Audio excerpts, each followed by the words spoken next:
بسم اللہ الرحمن الرحیم۔ السلام علیکم۔ Welcome to Urdu bytes. پیش خدمت ہے ایک نئی جناتی کہانی سولومن۔ میں نے اپنی ہوش ایک غریب خاندان میں سنبھالی تھی۔ میرے والد صاحب رحمت علی کراچی کے ایک علاقے کورنگی میں جنرل سٹور چلاتے تھے۔ میں ان کا اکلوتا بیٹا تھا۔ وہ زیادہ پڑھے لکھے نہیں تھے۔ ان کے والد نے ان کو صرف چند جماعتیں پڑھنے دی تھیں، تاہم ان کو پڑھنے لکھنے کا بہت شوق تھا، مگر حالات کی تنگی کی وجہ سے وہ اپنے اس شوق کو عملی جامہ نہیں پہنا سکے۔ اب ان کا سارا شوق مجھے اعلیٰ تعلیم دلوانے میں صرف ہو رہا تھا۔ میٹرک تک تو آسانی سے پہنچ گیا، مگر اس سے آگے کے اخراجات برداشت کرنا میرے والد صاحب کے بس کی بات نہ تھی۔ لیکن انہوں نے کسی نہ کسی طرح قرضہ لے کر مجھے ایف اے کے لیے ایڈمیشن لے دیا۔ مجھے پڑھائی سے کوئی دلچسپی نہیں تھی۔ صحیح پوچھئے تو میں صرف والد صاحب کی خوشی کے لیے ہی پڑھتا تھا، اور اتنی ہی محنت کرتا تھا کہ بس پاس ہو جاؤں، تاکہ والد صاحب کی رقم جو انہوں نے میری تعلیم پر خرچ کی تھی وہ ضائع نہ ہو سکے۔ بقول میرے اساتذہ میرا ذہن بہت اچھا تھا۔ جو چیز ایک بار مجھے بتا دی جاتی وہ کبھی نہیں بھولتی تھی۔ تاہم میری ایک خامی سے سبھی تنگ تھے، وہ یہ کہ جب میں کوئی کام پوری توجہ سے کر رہا ہوتا تو مجھے اپنے ارد گرد کی کوئی ہوش نہیں ہوتی تھی۔ ارد گرد جو کچھ بھی ہو جائے مجھے پتہ نہیں چلتا تھا۔ مثال کے طور پر مجھے بچپن سے ہی کارٹون دیکھنے کا بہت شوق تھا۔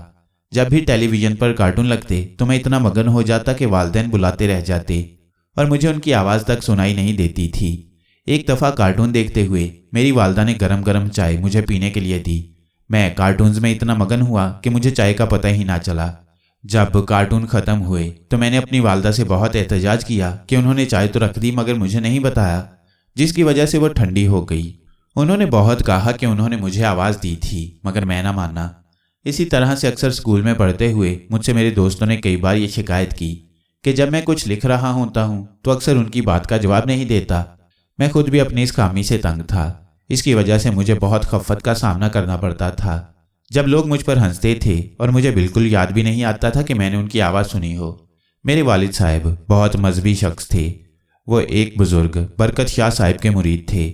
برکت شاہ صاحب سلسلہ قادریہ کے خلیفہ تھے۔ اسی سلسلہ میں ایک تعویذ میرے گلے میں ہر وقت پڑا رہتا تھا۔ مجھے نہیں یاد کب پہلی بار اس کو میں نے دیکھا تھا۔ شاید یہ میری پیدائش کے وقت مجھے پہنا دیا گیا تھا، مگر والد صاحب کی سخت تاکید تھی کہ میں اس کو اپنے سے جدا ہرگز نہ کروں۔ وہ ہر جمعرات کو شاہ صاحب کے پاس حاضری کے لیے جاتے تھے۔ شاہ صاحب بھی بہت نیک انسان تھے۔ میں نے ان کو ہمیشہ نیک کام کرنے کی نصیحت کرتے سنا تھا۔ وہ کسی سے بھی نیاز نہیں لیتے تھے، بلکہ اکثر غریبوں کی مدد کرتے تھے۔ مجھے اتنا یاد ہے کہ ہمارے گھر میں کوئی بھی بڑا کام شاہ صاحب کی رائے لیے بغیر نہیں ہوتا تھا، یہاں تک کہ میرا نام بھی شاہ صاحب نے ہی تجویز کیا تھا۔ یہاں یہ بات بھی بتاتا چلوں کہ شاہ صاحب کو مجھ سے ایک خاص انس تھا۔ میں جب بھی والد صاحب کے ساتھ ان کے پاس جاتا وہ مجھے اپنے پاس بلا کر اپنے بالکل قریب بٹھا لیتے اور بہت پیار کرتے۔ یہ انہی کی خاص شفقت کا نتیجہ تھا کہ میں اپنے والدین کا ایک فرما بردار بیٹا تھا اور اکثر نماز بھی پڑھ لیا کرتا تھا۔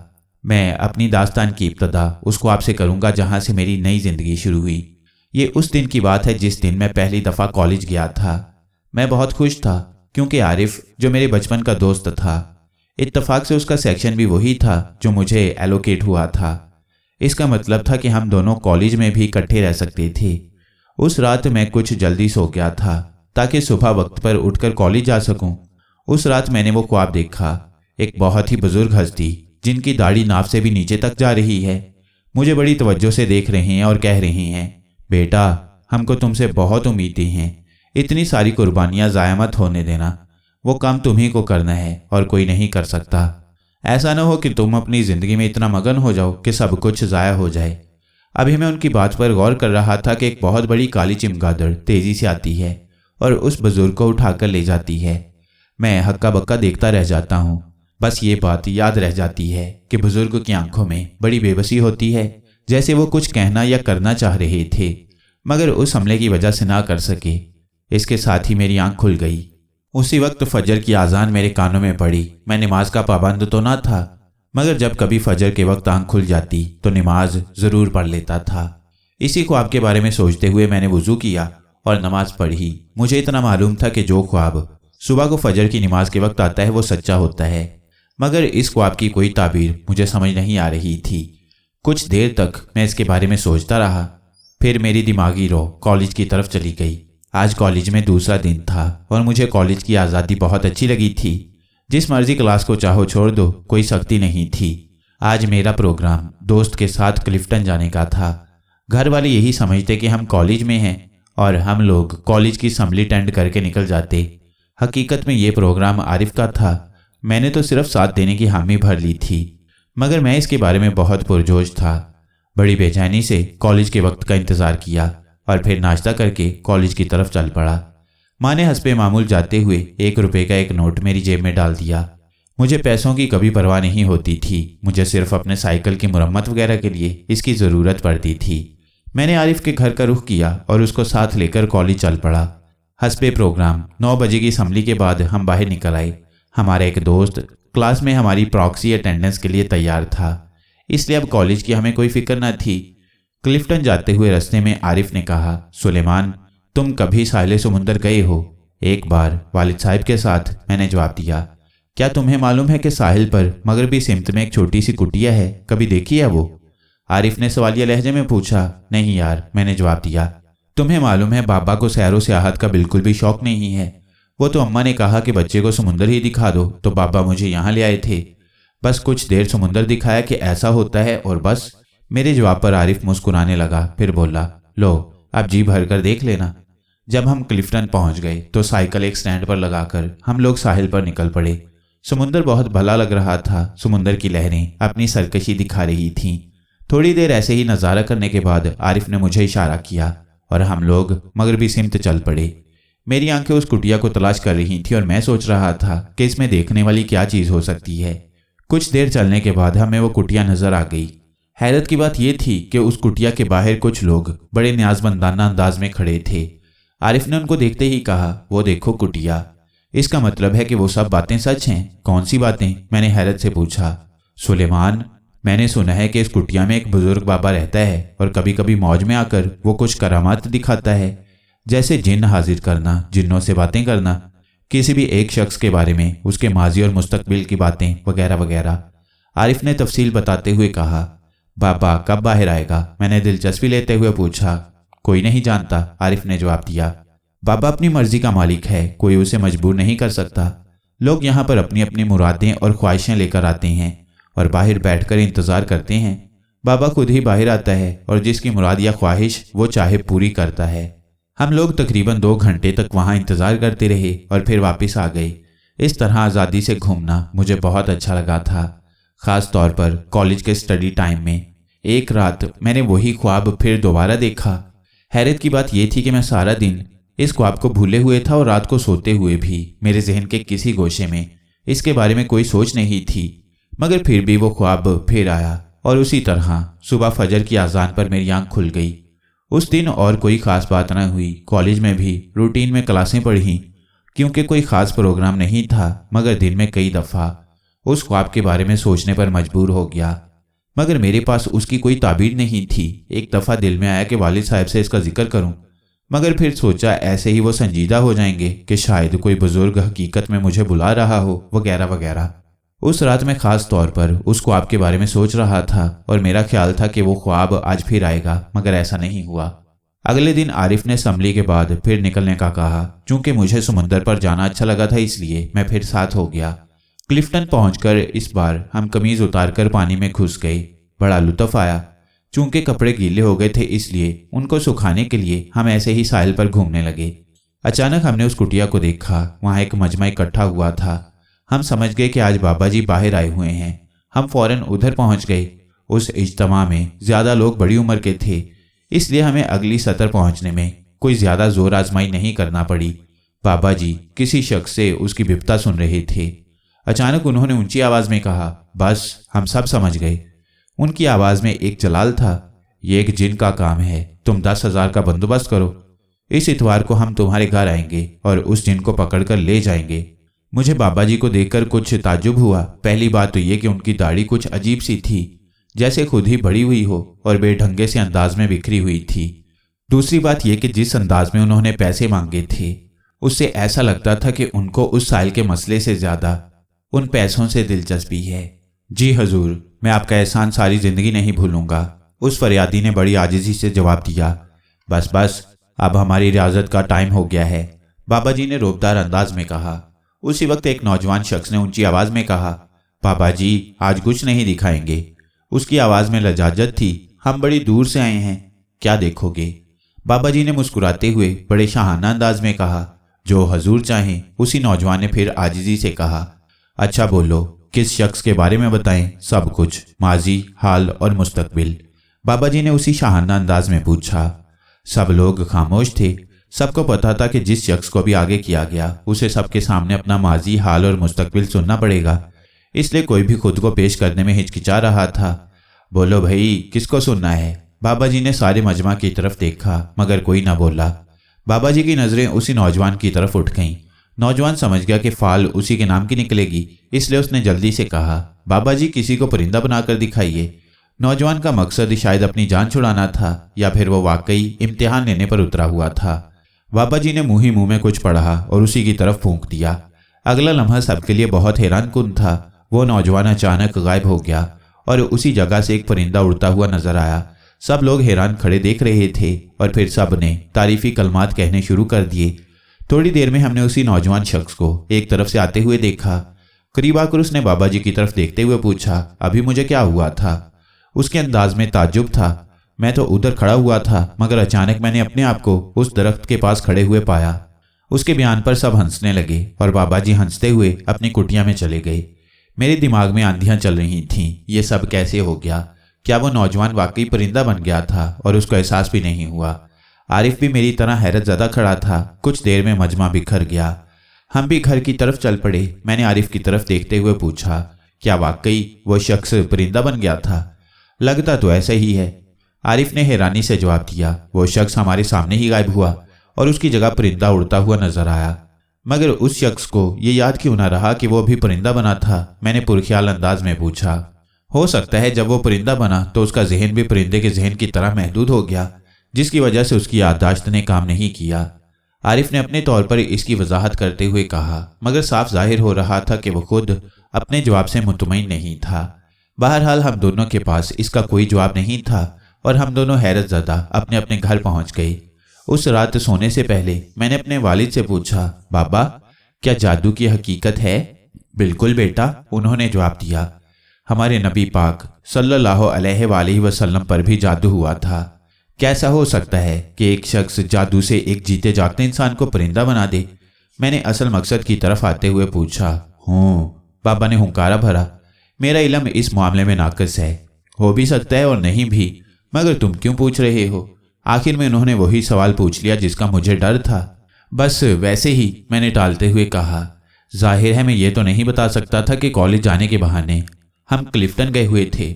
उस रात सोने से पहले ना चाहते हुए भी मैं इस वाक़े के बारे में सोचता रहा और फिर नींद आ गई। सोते हुए भी मेरे जहन में यही वाक़या गर्दिश करता रहा और मुझे अजीबोगरीब ख्वाब आते रहे। कभी मैं देख रहा हूँ कि उसी बाबा जी ने मुझे परिंदा बना दिया है, कभी यूं लगे जैसे मैं परिंदा बना हवाओं में उड़ रहा हूँ। सुबह मैं कुछ देर से ही उठा। माँ ने जगाया तो आंख खुली। सूरज चढ़ आया था और मैं बेसुध सो रहा था। नहा धोकर नाश्ते के लिए बैठा तो देखा वालिद साहब पहले से मौजूद थे। बेटा, आज जुमेरात है और मैं शाह साहब के पास जाऊंगा असर के बाद, तुम चलोगे? वालिद साहब ने पूछा। अचानक मेरे जहन में बिजली की तरह एक ख्याल आया, क्यों ना शाह साहब से उसके बारे में पूछा जाए। जरूर बाबा, मैंने फौरन ही जवाब दिया। आप मुझे लेकर जाइएगा। ठीक है, तुम फिर दुकान पर ही आ जाना। मैं असर शाह साहब के साथ ही पढ़ना चाहता हूँ, वालिद साहब ने अपना प्रोग्राम बताते हुए कहा। ठीक है बाबा, मैं पहुंच जाऊंगा, मैंने रजामंदाना अंदाज में जवाब दिया। नाश्ता करके मैं हस्बे मामूल आरिफ की तरफ गया और उसको साथ लेकर कॉलेज पहुंचे। रास्ते भर हम कल वाले वाक़ये के बारे में बातें करते रहे। कॉलेज में पहुंचकर हम लोगों ने खूब बढ़ा चढ़ाकर इस वाक़ये को अपने दोस्तों में बयान किया। सब लोग बड़े इश्तियाक से सुनते रहे और सवाल पूछते रहे। सबका हैरत से बुरा हाल था। एक दो ने तो हमें झूठा भी साबित करने की कोशिश की, मगर हम अपनी बात पर डटे रहे। आखिर तय पाया कि लोग चलकर खुद से देख लें, मगर उस दिन एक टीचर का टेस्ट था, इसलिए बात अगले दिन पर चली गई। कॉलेज से फारिग होकर मैं सीधा घर आया। दोपहर का खाना खाकर सीधा वालिद साहब की दुकान पर पहुंच गया। असल में कुछ वक्त अभी बाकी था। वालिद साहब ग्राहकों को निपटा रहे थे, मैं उनको काम करते देख रहा था। इतने में एक शख्स उनकी दुकान पर आया। वो शख्स शक्ल ही से बदमाश लग रहा था। उसने आते ही बगैर कुछ पूछे फ्रीजर से कोल्ड ड्रिंक निकाली और पीने लगा। वालिद साहब ने उसकी तरफ देखा और फिर निचले दराज से 100 के 2 नोट निकालकर उसकी तरफ बढ़ा दिए। आज 2 नहीं 3 नोट चाहिए, उसने फिरौनियत से कहा। 3? मगर क्यों? वालिद साहब ने हैरत से पूछा। तुम वैसे भी हफ्ते वाले दिन आते हो और आज जुमेरात है, फिर भी मैं तुम्हारा भत्ता दे रहा हूं और तुम 300 मांग रहे हो। चल बस, ज्यादा जुबान ना चला और चुप करके एक और नोट निकाल। उस बदमाश ने उसी लहजे में बुरा सा मुंह बनाते हुए कहा। उसके बात करने के स्टाइल से मेरा खून जोश खाने लगा। मैंने आगे बढ़ते हुए वालिद साहब से पूछा, बाबा किस चीज का भत्ता दे रहे हैं आप? कुछ नहीं बेटा, वालिद साहब ने जल्दी से कहा, यह मामूल की बात है। ये छोकरा कौन है? उसी बदमाश शख्स ने मेरी तरफ कीनातोज नजरों से देखते हुए पूछा। मेरा बेटा है उस्ताद, वालिद साहब ने जल्दी से जवाब दिया। छोड़ो इसको, ये तो बच्चा है, अभी पढ़ रहा है। आजकल के छोकरे बड़े तेज हो गए हैं, उस्ताद ने उसी तरह बुरा सा मुंह बनाते हुए कहा। अपनी औकात नहीं जानते और हर बात में टांग अड़ाने लगते हैं। उसकी बात सुनकर मेरा खून खौल उठा। कुछ बात मेरी समझ में आ गई थी। ये शख्स धौन से मेरे वालिद से हर हफ्ते भत्ता लेता था। पता नहीं क्यों वालिद साहब इसको दे रहे थे। ओ भाई, जरा जुबान संभाल कर बात करो, मैंने गुस्से में कहा। यह कोई तरीका नहीं है शरीफों से बात करने का। तेरी शराफत की ऐसी तैसी, उस्ताद ने दांत पीसते हुए कहा और फौरन जेब से एक लंबा सा चाकू निकाल लिया। वालिद साहब इस सूरत-ए-हाल को देखकर बड़े परेशान हुए। उन्होंने फौरन दरवाज़ा खोला और एक 100 का नोट और निकालकर जल्दी से 3 नोट आगे बढ़ाते हुए कहा, उस्ताद माफ़ कर दो इसको, अभी बच्चा है। ये लो पूरे 300। उनके लहजे में आजिज़ी थी। उस्ताद ने नोटों की तरफ देखा तो उसका गुस्सा ठंडा पड़ गया। नोट लेते हुए वो बोला, इस छोकरे को समझा दे, आइंदा मेरे से ऊंचे में बात की तो जुबान काट दूंगा साले की। उसके अंदाज में वही फिरौनियत थी। मेरा भी जवान खून था और जोश में भी मेरे जहन में आया कि आगे बढ़कर इसके गिरेबान को पकड़ लूं, मगर फिर ये सोचकर रुक गया कि मैं तो दुकान पर कभी कभार ही आता हूं, जबकि वालिद साहब को हर वक्त यहाँ पर रहना होता है, इसलिए मेरे इस अमल से उनको बाद में परेशानी ना हो। वो बदमाश नोट लेकर खरामा खरामा अगली दुकान की तरफ चल पड़ा। चल छोड़ बेटा, क्यों इन गवारों के मुंह लगते हो, वालिद साहब ने मुझे समझाने वाले अंदाज में कहा। ये तो रोज का मामूल है यहाँ पर। ये बदमाश लोग सरकारी अफसरों और हमारे अपने ही चुने हुए हुकूमती एहलकारों के बलबूते पर चंदे के नाम पर भत्ता वसूल करते हैं। मगर आप लोग इनको भत्ता देते क्यों हैं? मैंने पूछा। मेरा गुस्सा अभी तक ठंडा नहीं हुआ था। वालिद साहब ने बेचारगी से कहा, अगर भत्ता नहीं देंगे तो ये लोग कारोबार नहीं करने देंगे, बिला वजह तंग करेंगे, जिससे अपने खानदान के लिए रोजी कमाना दोभर हो जाएगा। हम शरीफ लोग हैं, लड़ने झगड़ने की बजाय कुछ पैसे देकर इनका मुंह बंद कर देते हैं। लड़ना झगड़ना हमारे बस का काम नहीं है। फिर भी अब्बा, अगर आप सब लोग मिलकर फैसला कर लें कि इनको भत्ता नहीं देना तो फिर वो किस किस से झगड़ा कर लेंगे, मैंने पुरख्याल अंदाज में कहा। कोशिश की थी एक बार हमारी अंजुमने ताजरान ने, वालिद साहब ने जवाब दिया। अगले दिन तमाम दुकानदारों को नोटिस आ गया कि ये सब दुकानें गैर कानूनी हैं, इसलिए 1 हफ्ते तक उनको नाजायज़ तजावुज़ात करार देकर गिराया जा रहा है। हम सब लोग घबरा गए। अपने इलाके के एमएनए साहब के पास गए तो उन्होंने कहा भत्ता बंद किया है तो ये सब कुछ तो होगा। उनकी बात सुनकर मैं हैरान रह गया। फिर मेरे मुंह से ना चाहते हुए भी निकल गया, फिर क्या? वालिद साहब ने अजीब से अंदाज में हंसते हुए कहा, सबने मिलकर फैसला किया कि भत्ता देना दुकान खो देने से तो बुरा नहीं है, लिहाजा मिन्नत समाजत करके दोबारा भत्ता देना शुरू कर दिया।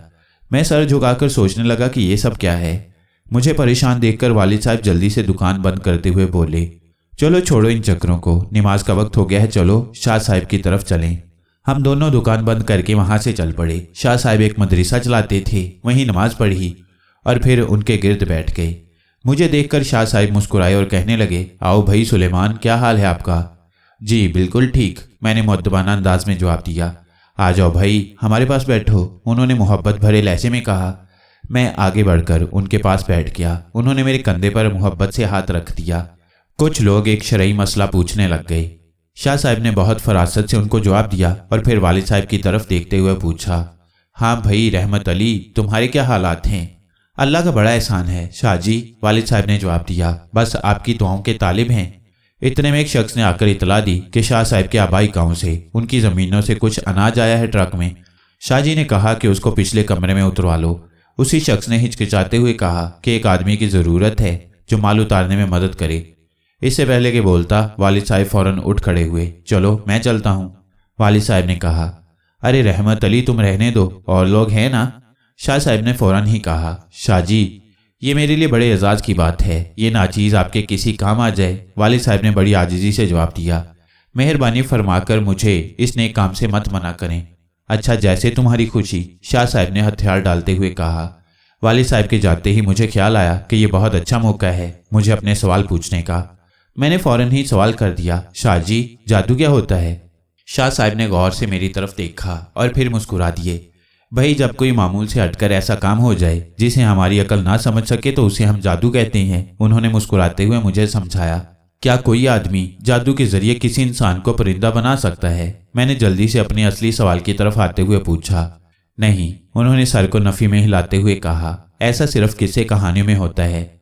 हाँ, कुछ और किस्में हैं, जैसे काला जादू, जिसे किसी इंसान को जानी या माली नुकसान पहुंचाने के लिए किया जाता है। शाह साहब ने वजाहत करते हुए कहा। उनके चेहरे पर मुस्कुराहट भी थी जो मुझे हौसला दे रही थी कि मजीद सवाल पूछ लो। अगर मैं ये कहूं कि मैंने अपनी आंखों के सामने एक शख्स को परिंदा बनते हुए देखा है, मैंने आंखें नीचे रखते हुए कहा। शाह साहब अचानक संजीदा हो गई। हाजरीन मजलिस भी एकदम चौंक कर मुझे देखने लगे। बेटा, तुमने ऐसा कहाँ देखा? उन्होंने संजीदा लहजे में पूछा। मैंने तफसील से उनको सारा वाकया सुना दिया। हाजरीन भी बड़ी तवज्जो से सुन रहे थे।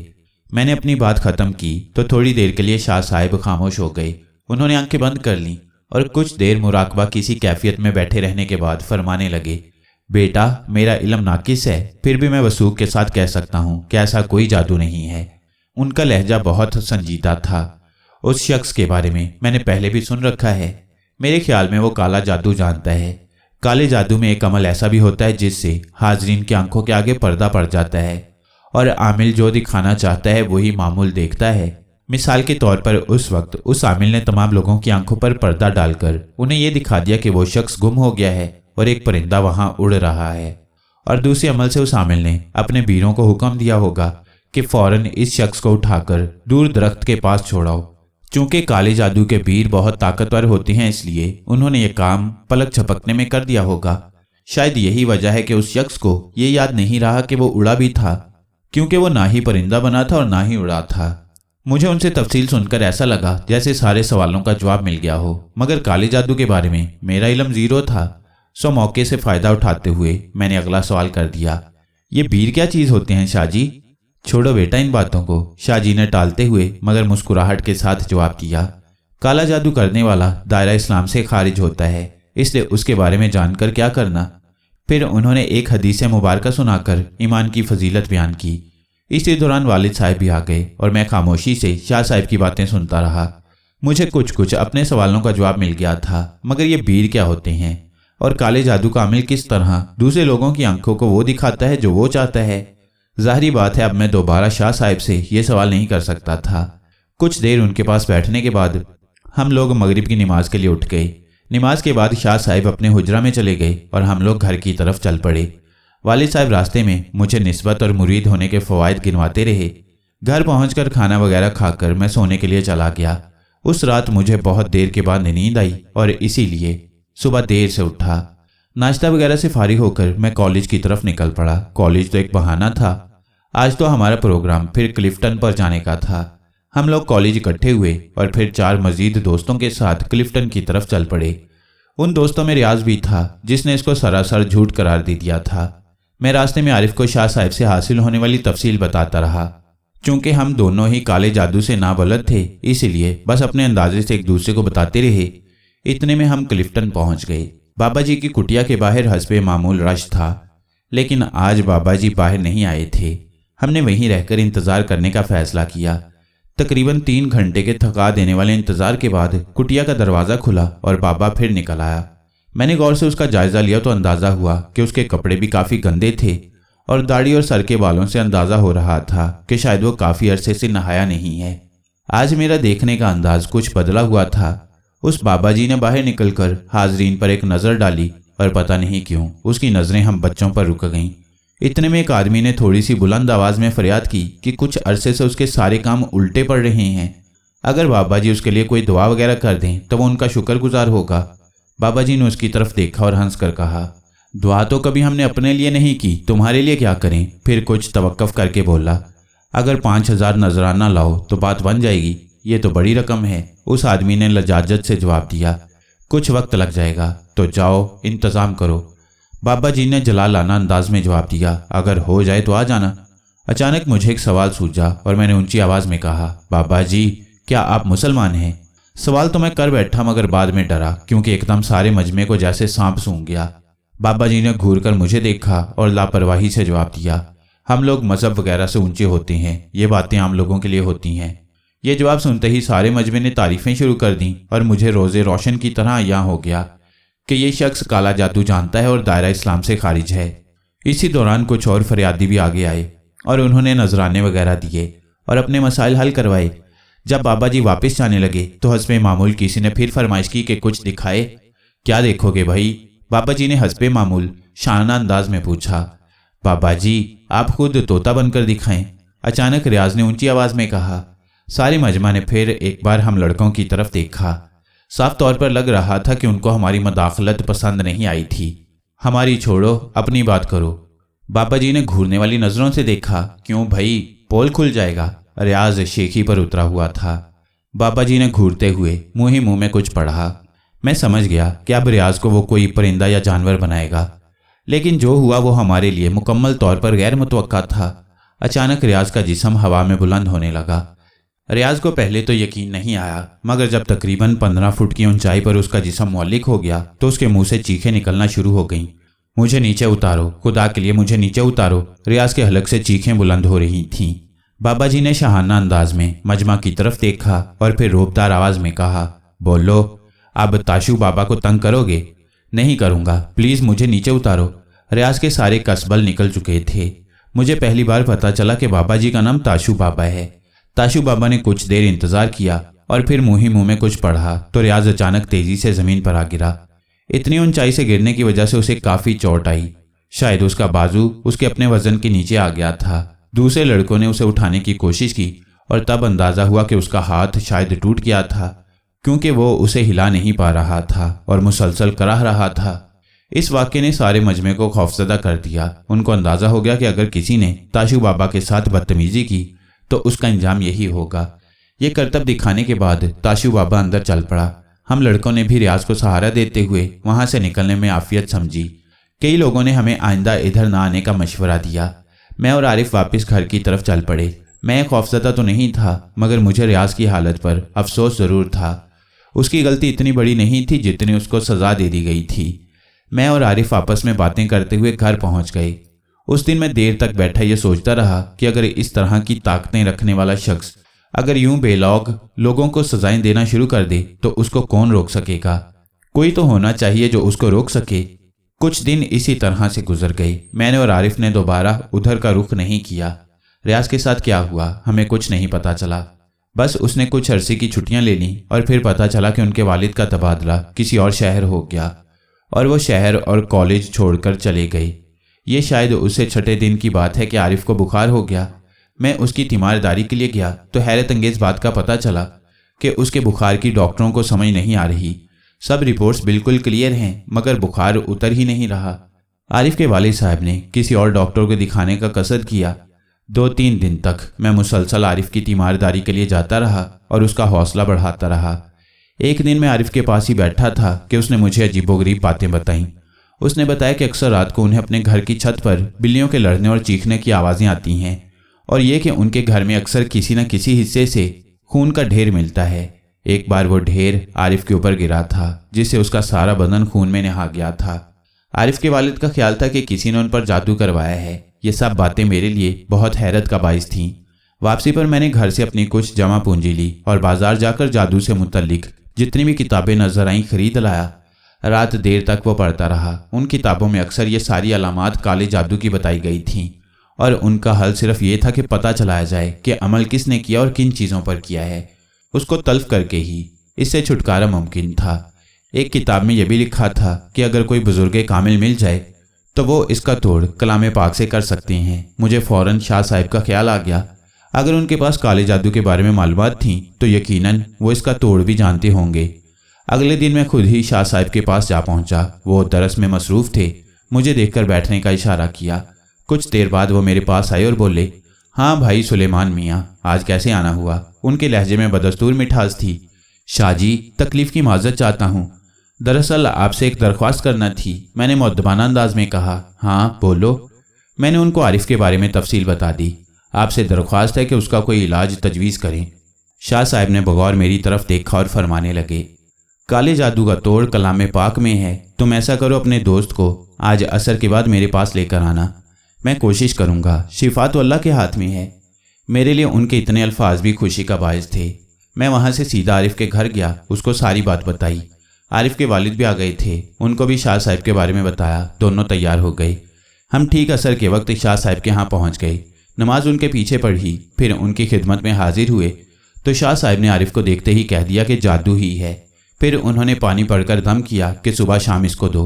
फिर वो आरिफ के वालिद साहब की तरफ देखते हुए बोले, तुम्हारे घर में किसी जगह पर कुछ तावीज़ और एक हराम जानवर की हड्डी दफन की गई है। उसकी जगह का पता चलाना बहुत ज़रूरी है। क्या आप अंदाज़ा लगा सकती हैं कि वो जगह कहाँ है, या फिर मुझे इसके लिए एक चिल्ला करना पड़ेगा? आरिफ के वालिद साहब ने जवाब दिया, हमारे घर में एक बागीचा है, शायद वहाँ मिट्टी में कुछ दबाया गया हो। आप जाकर उसे तलाश करें, अगर मिल जाए तो सब कुछ जला दें। शाह जी ने कहा, अगर ना मिल सके तो मुझे बता देना। आरिफ के वालिद साहब ने कुछ न्याज देने की कोशिश की, मगर शाह जी ने नरमी से मना कर दिया। हम लोग वापस आ गए। फिर हमने तकरीबन सारा बागीचा ही खोद डाला। आखिर एक नुक्कड़ से हमें कुछ इस तरह की चीज़ें मिल गईं। हमने हदायत के मुताबिक फ़ौरन उनको जला दिया। आरिफ के वालिद फ़ौरन शाह जी को इतला करने चले गए। मैं भी आरिफ को तसल्ली देकर अपने घर वापस आ गया। इससे अगले दिन मैं कॉलेज जा रहा था कि अचानक मैंने ताशू बाबा को जल्दी जल्दी एक तरफ जाते देखा। ये पहला मौका था कि ताशू बाबा को मैंने कुटिया के बाहर देखा था। तजस्सुस के हाथों मजबूर होकर मैं भी उनके पीछे हो गया। कुछ देर पीछा करने के बाद ये देखकर मेरे छक्के छूट गए कि ताशू बाबा आरिफ के घर के सामने जाकर रुक गया।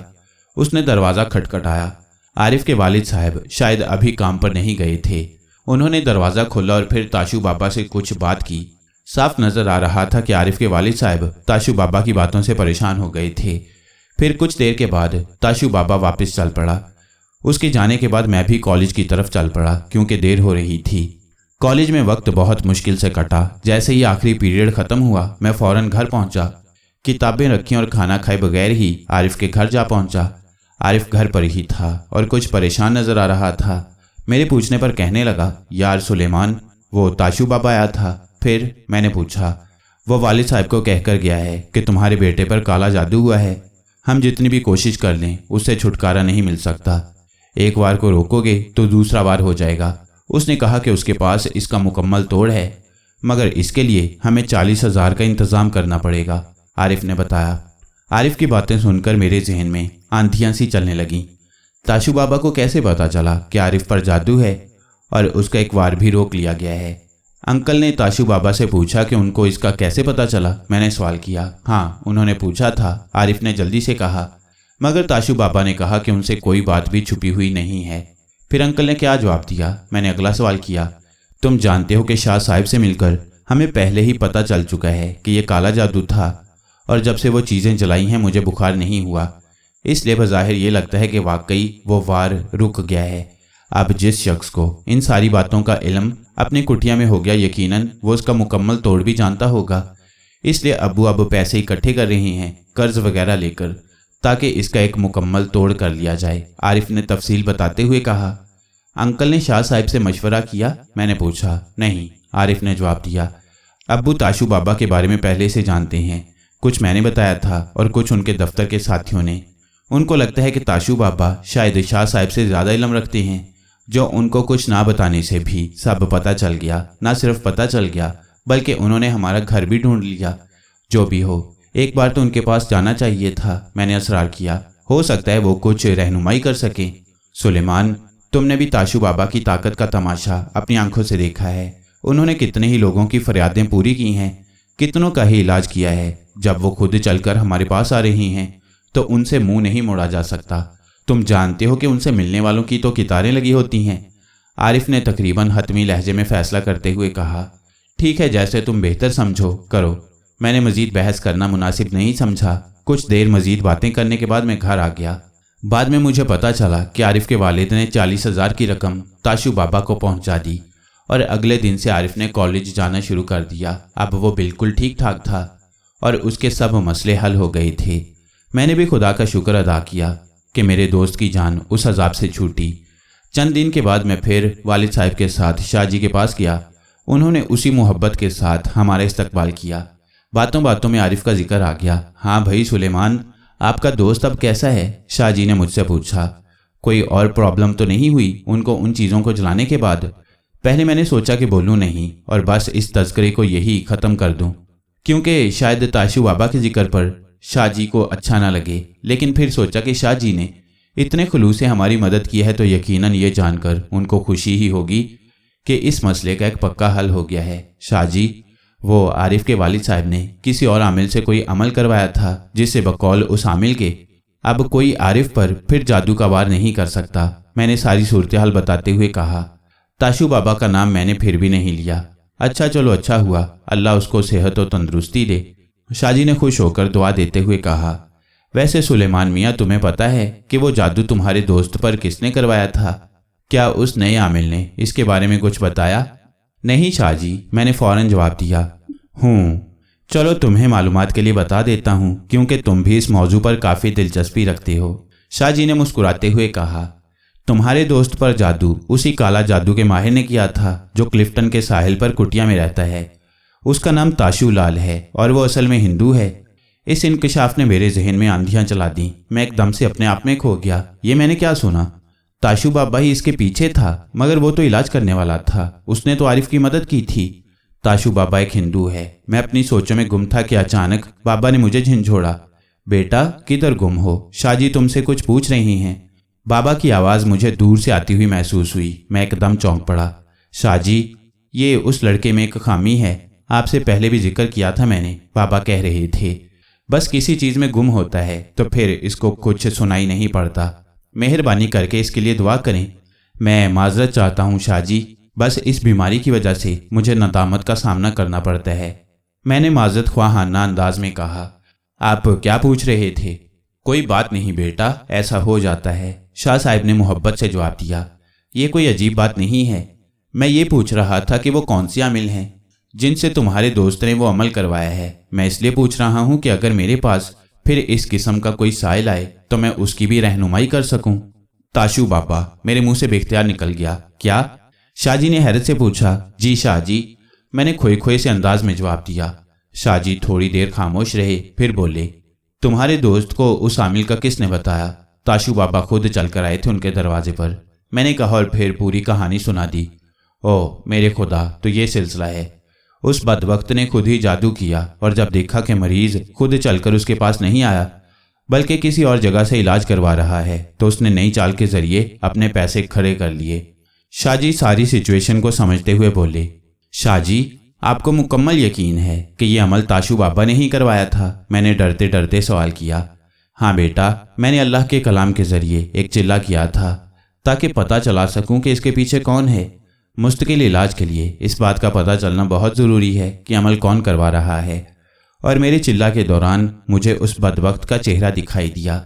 मैं उसकी करिश्मा साजी पहले भी एक बार क्लिफ्टन में जाकर खुद भी देख चुका हूँ, शाह जी ने तफसील से बताते हुए कहा। और आपको ये कैसे पता चला कि वो हिंदू है? मैंने हिम्मत करके ये भी पूछ ही लिया। मेरे एक रफ़ीक हैं अब्दुल रहमान साहिब, शाह जी कहने लगे। वो अपने मुरीदों को रफ़ीक कहकर पुकारते थे। उनका ताल्लुक पुलिस से है। उन्होंने मुझे बातों बातों में बताया था कि उन्होंने भी इसके कारनामों की धूम सुनी थी, इसलिए उसको थाने बुलाया था। जब उसकी शनाख्त पूछी गई तो उसने अपना शनाख्ती कार्ड दिखाया था। वो मीरपुर खास का रहने वाला है और मजहबन हिंदू है। चूंकि हिंदू होना कोई जुर्म नहीं है इसलिए उसे गिरफ्तार नहीं किया जा सका। हम लोग कुछ देर खामोश बैठे रहे। फिर मैंने अपने जहन में पैदा होने वाले एक सवाल को जुबान दे ही दी। शाह जी, उस शख्स को इस जुल्म से रोका नहीं जा सकता? मेरे लहजे में इल्तिजा थी। क्या पुलिस उसके खिलाफ कोई कार्रवाई नहीं कर सकती? बेटा, पुलिस बगैर सबूत के कोई कार्रवाई नहीं कर सकती, शाह जी कहने लगे। बज़ाहिर वो लोगों के मसले अपने इल्म की बुनियाद पर हल करता है और उसका मुआवजा हासिल करता है। लोग भी उससे अकीदत का इजहार करते हैं। उसने कभी अपने आप को मुसलमान नहीं कहलवाया। ऐसी सूरत हाल में पुलिस उस पर हाथ डालेगी तो उल्टा लोग पुलिस के खिलाफ हो जाएंगे। शाह जी, आप भी तो इल्म वाले हैं, क्या आप कुछ नहीं कर सकते उसके खिलाफ? मैंने आखिर वो कह ही दिया जो मेरे दिल में मचल रहा था। बेटा, मेरा इल्म दिफा के लिए है, हमला करने या फिर किसी को नुकसान पहुंचाने के लिए नहीं, शाह जी ने कहा। मैंने जानबूझकर कभी इस किस्म के चिल्ले या अमल नहीं सीखे, क्योंकि मैं नहीं चाहता कि मेरे हाथ से किसी का नुकसान हो जाए। फिर कुछ देर सोचने के बाद वो बोले, मैंने फैसला किया है कि किसी दिन उसके पास जाऊंगा और उसको ज़ुबान से मना करने की कोशिश करूंगा। अगर वो मान गया तो ठीक, वरना फिर उसके बारे में शेख तबरेज़ी साहब को आगाह करूंगा, जो हैदराबाद में रहती हैं और इस किस्म के कामों के माहिर हैं और कई काले जादू के माहिरों के छक्के छुड़ा चुके हैं। शाहजी ने अपने फैसले से आगाह करते हुए कहा। फिर कुछ देर दीन की बातें करने के बाद हम लोग वापस आ गए। रात को सोने से पहले मैं उसी के बारे में सोच रहा था। आदमी कितना बेबस हो जाता है इन मावराई ताकतों के आगे, और एक शख्स किस तरह अपने हाथ बचाते हुए लोगों को तंग कर रहा था और पैसे कमा रहा था। मैं ये सोच रहा था कि अगर कभी उसने मेरे ऊपर या फिर मेरे घर वालों पर ऐसा कोई हमला किया तो फिर शायद हम भी मजबूर हो जाएं उसको पैसे देकर अपनी जान छुड़ा सकें। एक लिहाज से तो ये भी वही काम कर रहा था जो उस्ताद बाबा की दुकान से भत्ता वसूल करके करता था। दोनों का तरीका एक ही था, बस फील्ड्स मुख्तलिफ थीं। ऐसे हालात में मुझे क्या करना चाहिए? क्या मैं बस हालात का तमाशा देखूं या फिर किसी शेख तबरेज़ी साहब का इंतज़ार करूं कि शायद वो हमको इस मुसीबत से निजात दिला सकें? बस इन्हीं सोचों के दौरान पता नहीं चला कि कब मुझे नींद आ गई। उस रात मैंने फिर वही ख्वाब देखा कि एक बुजुर्ग मुझे कह रही हैं कि बेटा, हमको तुमसे बहुत उम्मीदें हैं, इतनी सारी कुर्बानियाँ ज़ाया मत होने देना। वो काम तुम ही को करना है और कोई नहीं कर सकता। ऐसा ना हो कि तुम अपनी ज़िंदगी में इतना मगन हो जाओ कि सब कुछ ज़ाया हो जाए। फिर वही काली बड़ी सारी चिमगादड़ आती है और उस बुजुर्ग को उठाकर ले जाती है, और फिर मेरी आँख खुलती है तो फजर की आज़ानें मेरे कानों में गूंज रही होती हैं। वज़ू करने के दौरान मैं सोच रहा था कि कहीं ये वही काम तो नहीं है जिसको मुझे सरअंजाम देना है, और इसकी मुझे बार बार याद दिलाई जाती है। यही सोचते सोचते मैंने वज़ू किया, नमाज पढ़ी और फिर बिस्तर पर लेटकर भी इन्हीं सोचों में गुम हो गया। अगर मुझे यही कुछ करना है तो मैं कैसे कर सकता हूँ? कौन मुझे इस तरह के अमल सिखाएगा और इस काबिल बनाएगा कि मैं ताशू बाबा जैसे ताकतवर लोगों को सबक सिखा सकूँ? फिर मेरा जहन शाहजी की तरफ गया, मगर याद है कि उनका सबक मोहब्बत और सलामती है। वो खुद जिन अमलों को नहीं सीखते वो मुझे क्यों कर सीखने देंगे? यही सोचते सोचते सुबह हो गई। हस्बे मामूल कॉलेज के लिए तैयार होकर आरिफ की तरफ पहुंचा और उसको साथ लेकर कॉलेज की तरफ चल पड़ा। एक बार तो ख्याल आया कि आरिफ को सारी हकीकत बता दूं, मगर फिर ये सोचकर खामोश रहा कि वो शायद ना माने। वैसे भी ताशू बाबा के लिए उसके दिल में अकीदत थी जो उसे ताशू बाबा के खिलाफ सुनने पर आमादा न कर सकेगी, और मेरे पास कोई सबूत तो नहीं था, बस शाहजी की बातें थीं जिन पर मुझे सिद्के दिल के साथ यकीन था। मगर शायद आरिफ उन पर बगैर सबूत के यकीन ना करे। कुछ दिन इसी तरह रूटीन में कॉलेज जाने और रोज़मर्रा के कामों में गुजर गए। इसी दौरान एक अजीबोगरीब वाक़या हुआ। हमारे कॉलेज में सियासत बहुत आम थी। कॉलेज की यूनियन के इलेक्शन हो रहे थे, खूब ज़ोर शोर था। एक दिन मेरे चंद दोस्त मुझे और आरिफ को एक पार्टी के जलसे में ले गए। वहाँ लीडर साहब बड़ी धुआंधार तकरीर कर रहे थे। मुझे एहसास हुआ कि वो शायद ज़्यादा ही पर्सनल हमले कर रहे थे अपने मुखालिफ उम्मीदवार पर, लेकिन शायद ये मामूल की बात थी। मगर कुछ देर के बाद अंदाज़ा हुआ कि ये मामूल की बात नहीं थी। कुछ लोग अचानक मोटरसाइकिलों पर बैठकर आए और हवाई फायरिंग शुरू कर दी। सारा जलसा तितर बितर हो गया। हम भी भागे। अचानक एक मोटरसाइकिल वाले का टायर स्लिप हुआ और वो गिर पड़ा। जलसे वाली पार्टी ने उस गिरने वाले लड़के को पकड़कर मारना शुरू कर दिया। हम भी इर्द गिर्द खड़े हो गए। मामले को संजीदा देखकर अचानक बाकी सवारों में से एक ने सीधी गन से फायर शुरू कर दिए। 2-3 लड़के घायल हुए और फिर अचानक उसकी गन का रुख मेरी तरफ हुआ और एक धमाके से एक गोली बिजली की सी तेजी से मेरी तरफ लपकी। ये सब कुछ चश्मज़दन में हो गया और मैं कुछ भी न कर सका। गोली का निशाना मेरा सीना ही था, मगर जैसे ही वो गोली मेरे जिस्म के करीब पहुंची एकदम गायब हो गई। जी हाँ, मैं हक्का बक्का रह गया। पहले तो गोली का मेरी तरफ आना और फिर अचानक गायब हो जाना मेरी समझ से बालातर था। मैं गुमसुम सा खड़ा था। फायरिंग करने वाले इधर उधर भाग रहे थे। फायर करने वाला ताहम मेरी ही तरह गुमसुम खड़ा था, क्योंकि उसने मुझे गोली मारी थी और मैं सही सलामत खड़ा था। इतने में उसे एक साथी ने आवाज़ दी और वो भागने लगा, मगर फिर अचानक उसे शायद याद आ गया कि गोली ने मेरे ऊपर असर नहीं किया था। उसने फिर मुड़कर ना यकीन आने वाली नज़रों से देखा और अगला लम्हा मेरे लिए फिर रूह फरसूं था। उसने फिर गन सीधी कर ली थी मेरे लिए। मैं अपनी जगह से हिल भी ना सका था कि उसने फिर से मुझे टेस्ट करने का प्रोग्राम बना लिया था। जाहिर बात है ये बात उसके हलक से नहीं गुजर रही थी कि उसने मुझे 10 फुट से गोली मारी और मुझे गोली नहीं लगी। अभी मैं परेशान खड़ा उसकी तरफ देख ही रहा था कि अचानक मैंने एक आवाज़ सुनी, बेफिक्र रहें आका, कोई आपको नुकसान नहीं पहुंचा सकता। इसके साथ ही फायर की आवाज़ सुनाई दी और वही तमाशा एक बार फिर मेरे सामने था। गोली मुझे अपनी तरफ आती हुई नजर आई और मेरे जिस्म के बिल्कुल करीब आकर वो यूं गायब हो गई जैसे वो एक हवा का झोंका था। फायर करने वाला फिर हक्का बक्का खड़ा था।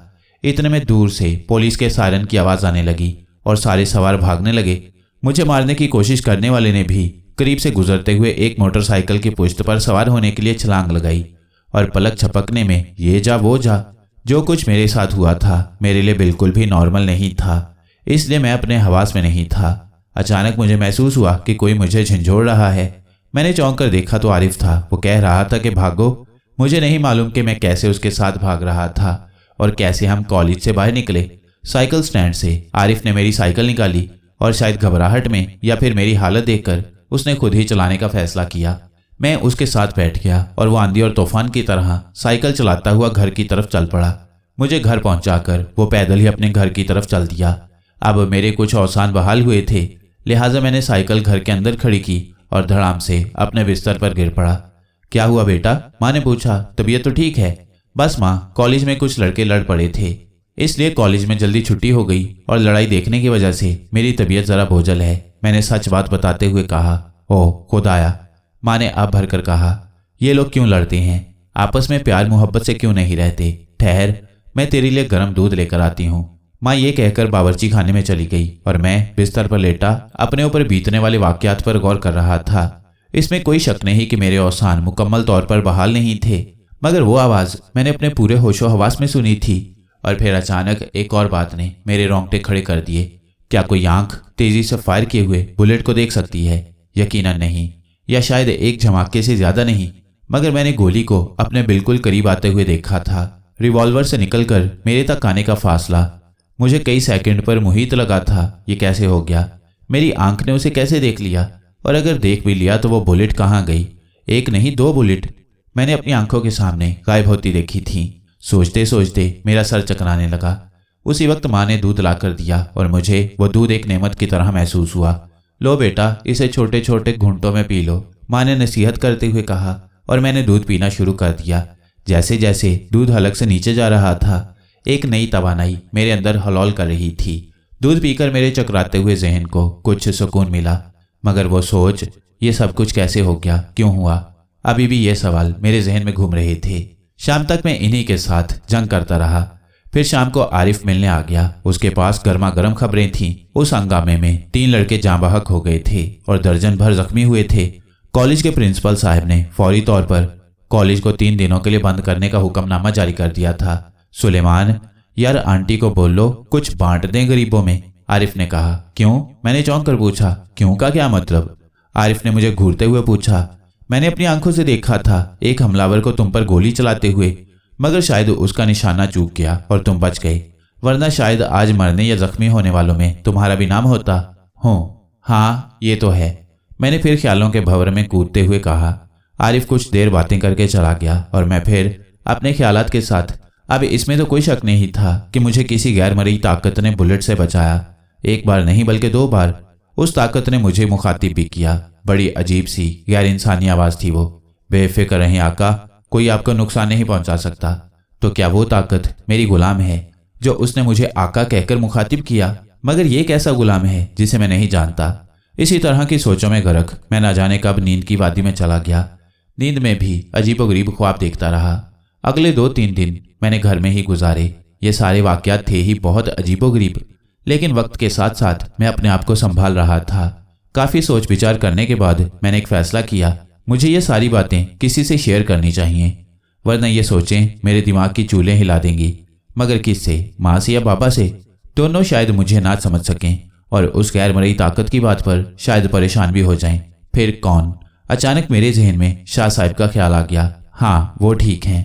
फिर मैंने अगले दिन उनके पास जाने का इरादा कर लिया। उसी रात एक और ख़ास बात हो गई। रात को अचानक हमें छत पर बिल्लियों के लड़ने और फिर चीखने की आवाज़ें आने लगीं। बाबा ने उठकर छत पर जाकर भी देखा, मगर उन्हें कुछ नजर न आया। अगली सुबह जब मैं हस्बे मामूल नहाने के लिए बाथरूम में था तो एक और अजीब बात हुई। मेरी पानी की बाल्टी अचानक खून से भर गई। बेख्याली में मैंने एक बर्तन भरकर अपने ऊपर भी डाल लिया, मगर हैरत की इंतहा कि खून ने मेरे जिस्म को मस तक नहीं किया। मुझे यूं महसूस हुआ जैसे मेरे जिस्म के ऊपर एक ना नजर आने वाला लिबास है जिसकी वजह से वो खून मेरे जिस्म को मस भी ना कर सका। मगर ये सारी बातें हमें परेशान करने के लिए काफ़ी थीं। मैं समझ गया कि ताशू बाबा ने अब हमारा घर देख लिया है। बहरहाल मैं और बाबा हम दोनों फौरन शाहजी के पास पहुंच गए।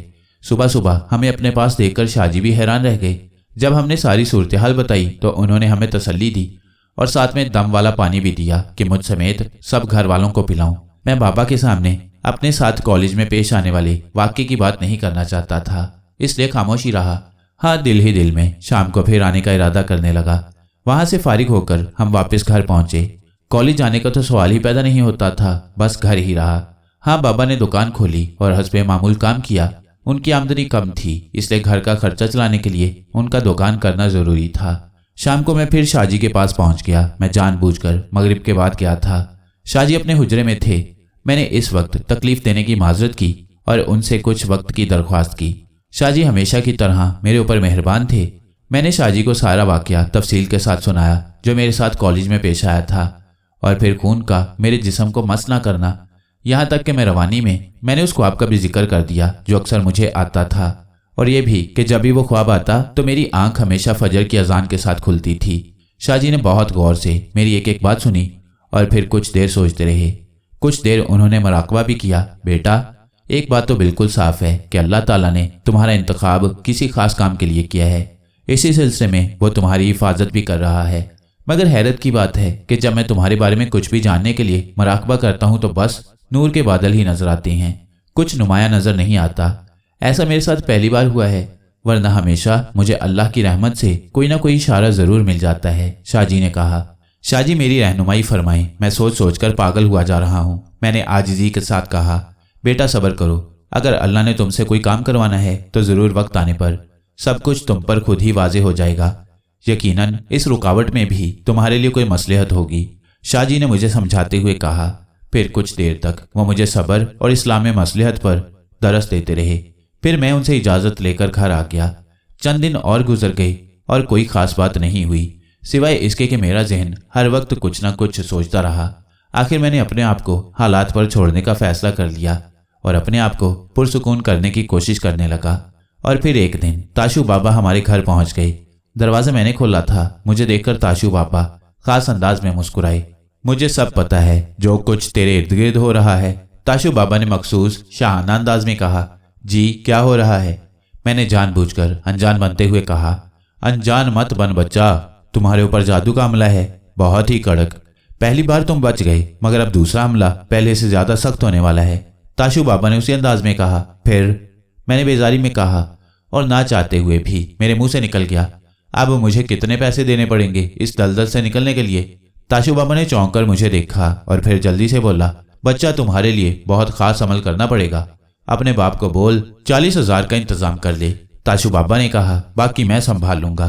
अच्छा जी, मैं बस इतना ही कह सका और ताशू बाबा मुड़कर वापस चल पड़ा। मैं सोच रहा था कि मुझे क्या करना चाहिए। मुझे मालूम था कि अगर मैंने बाबा को उसके बारे में बताया तो वो चाहे अपनी दुकान क्यों ना बेच दें, ये रकम जरूर इकट्ठी कर लेंगे, मगर मेरा दिल नहीं मान रहा था। वो दिन मैंने इस कश्मकश में गुजारा। रात को सोने से पहले मैंने सोचते सोचते अचानक एक और पहलू से इस पर सोचा, क्यों ना अपने मुहाफिज का एक इम्तिहान लिया जाए। उसने मुझे पहले भी बचाया और यकीनन अब भी बचाएगा। ये सोचकर मैंने एक मंसूबा तरतीब दिया और फिर सुकून की नींद सो गया।